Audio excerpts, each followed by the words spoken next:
오늘 아침 우리 같이 묵상하면서 은혜 나누실 하나님의 말씀은 구약성경 느헤미야 5장 15절 말씀입니다. 나보다 먼저 있었던 총독들은 백성에게서 양식과 포도주와 또 은 40세겔을 그들에게서 빼앗았고 또한 그들의 종자들도 백성을 압제하였으나 나는 하나님을 경외함으로 이같이 행하지 아니하고. 아멘. 느헤미야서를 읽다 보면 느헤미야 총독의 하나님을 향한 경외심과 믿음, 동족사랑, 그리고 그의 투철한 희생정신과 지도자로 있으면서도 독선적이고 독단적인 방법으로 일을 추진하지 아니하고 자신이 미리 준비하고 많은 사람들과 대화하며 기도하며 합리적인 방법으로 무리를 이끌며 모든 것을 하나님께 영광으로 돌리는 모습을 보면서 항상 감동하며 이러한 아름다운 모습을 담고자 다짐해 보는 것입니다. 느헤미야 총독은 예루살렘 성벽을 재건하는 데 있어 반대하는 세력들, 세상의 힘을 동원하여 물리치지 않았습니다. 오직 하나님을 의지하며 하나님께 기도함으로 하나님의 도우심을 바란 것입니다. 성벽을 재건하는 현장의 현실은 한 손에는 칼과 창을 들고 다른 한 손은 성벽을 재건하는 데 사용한 것입니다. 그런 열악한 환경이었지만 느헤미야 총독은 오직 하나님만 믿고 의지한 것입니다. 너희는 어디서든지 나팔 소리를 듣거든 그리로 모여서 우리에게로 나오라. 우리 하나님이 우리를 위하여 싸우시리라 하였느니라. 느헤미야 4장 20절 말씀입니다. 한 무리의 이스라엘 사람들이 느헤미야 총독 앞으로 나와 하소연을 했습니다. 먹고 살기가 너무 힘들고 가진 땅은 다 빼앗기고 이제는 자신들의 자녀들이 종으로 팔려가는 신세가 되었는데도 자신들은 아무런 힘이 없어 막을 길이 없다고 자신들의 유다 형제들을 원망하는 소리를 쏟아낸 것입니다.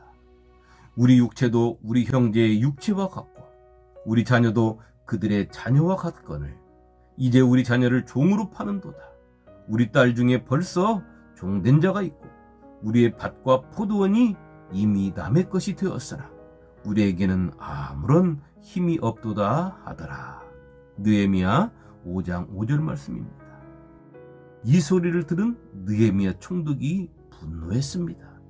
그것은 모든 이스라엘 사람들이 혼연일체가 되어 허물어진 예루살렘 성벽을 재건하는데 악전코 투하며 생명의 위협을 느끼면서도 쉬지 않고 일하고 있는데 재력을 가진 자들은 그런 상황에서도 자신들의 배를 채우기 위하여 동족의 피를 빠느라 정신이 없는 행동들을 서슴없이 하고 있으니 그 소리를 듣는 느헤미야 총독의 분노가 어떠했겠습니까? 그러나 느헤미야 총독은 그 분노를 먼저 그들에게 폭발시키지 않았습니다. 느헤미야 총독은 깊이 생각한 것입니다. 그리고 먼저 귀족들과 민장들을 불러서 그들의 잘못된 행동을 꾸짖었습니다. 그 뒤에 모든 백성들을 모아놓고 공개적으로 그들의 잘못을 터뜨린 것입니다. 성도 여러분, 오늘 우리 믿음의 사람들이 느헤미야 총독의 사려 깊은 생각과 그의 행동을 본받아야 하는 것입니다. 생각해 보십시오. 총독인 자신을 비롯하여 모든 사람들이 생사를 걸고 예루살렘 성벽을 재건하고 있고 특히 느헤미야 총독은 안락한 삶을 버리고 자신이 외면하면 안 해도 될 일을 아무런 보수도 없이 고생하고 있는데 지도자의 위치에 있고 방백이며 유지인 그들이 악덕 사채업체가 되어서 동족의 피를 빨아먹는 짓을 한다는 소리를 들었을 때 우리 같으면 어떻겠습니까? 참기가 힘들 것입니다. 그런데도 느헤미야 총독은 1차로 그들을 불러서 꾸짖은 것입니다. 그런데 성경은 느헤미야 총독이 꾸짖음으로 끝내지 아니하고 백성들을 다 모아서 그들을 성토했다고 하고 있습니다. 깊이 생각하고 귀족들과 민장들을 꾸짖어 그들에게 이르기를 너희가 각기 형제에게 높은 이자를 취하는도다 하고 대회를 열고 그들을 쳐서. 느헤미야 5장 7절 말씀입니다. 느헤미야 총독이 모든 백성들 앞에 그들을 세운 것은 그들이 느헤미야 총독의 꾸짖음을 듣지 않았음을 알게 해 주는 것입니다.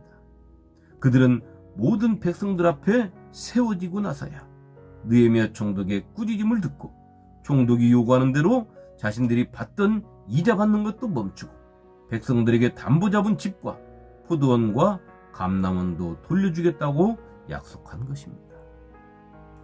성도 여러분, 오늘 우리가 읽은 말씀을 보면 느헤미야 총독은 두 가지를 말하고 있습니다. 한 가지는 자신보다 앞서서 총독의 직임을 감당했던 사람들의 행동입니다. 그 총독들은 급여를 받았다는 것입니다. 양식과 포도주와 은 40세겔을 받았다는 것입니다. 어떻게 보면 당연한 것입니다. 그 총독들도 월급을 받아야 하니 말입니다. 그런데 이상한 것은 느헤미야 총독이 그것을 말하며 그들이 받았다라고 표현하지 아니하고 백성들에게서 빼앗아갔다라고 표현하고 있기 때문인 것입니다. 그것은 그 총독들이 가져가도 너무나 많이 가져갔기 때문에 이런 표현을 쓴 것입니다. 그 당시 그 지역에 살고 있는 이스라엘 백성들의 삶은 너무도 피폐해져서 살아가기가 참으로 힘들 때였습니다. 그런데도 그 총독들은 그런 백성들의 사정을 아랑곳하지 아니하고 자신들의 배를 채우기 위하여 백성들로부터 빼앗아 간 것입니다. 하나님께서는 이스라엘 백성들에게 이렇게 말씀하셨습니다. 내가 만일 너와 함께한 내 백성 중에서 가난한 자에게 돈을 구워주면 너는 그에게 채권자같이 하지 말며 이자를 받지 말 것이며. 출애굽기 22장 25절 말씀입니다. 그러나 이들은 하나님의 말씀을 따르지 않았습니다. 마치 중세의 십자가를 앞세운 자들의 모습과도 같이, 또 오늘날 일부 잘못된 집단에서 헌금을 핑계대고 강요하는 물질의 요구와도 같은 모습을 보인 것입니다. 다른 한 가지는 느헤미야 총독이 자신의 이전 총독들과 같은 행동을 하지 않았다고 하는 것입니다. 그는 유다 땅 총독으로 임명된 12년의 기간 동안 자신만이 아니라 자신과 같이 근무하는 자들까지도 월급을 받지 않았다고 말했습니다. 또한 유다 땅 총독으로 세움을 받은 때, 곧 아닥사스다 왕 제20년부터 제32년까지 12년 동안은 나와 내 형제들이 총독의 녹을 먹지 아니하였느니라. 느헤미야 5장 14절 말씀입니다. 느헤미야 총독 자신과 같이 한 자들도 월급을 받지 않았다면 그 책임을 느헤미야 총독이 갖지 않았겠습니까?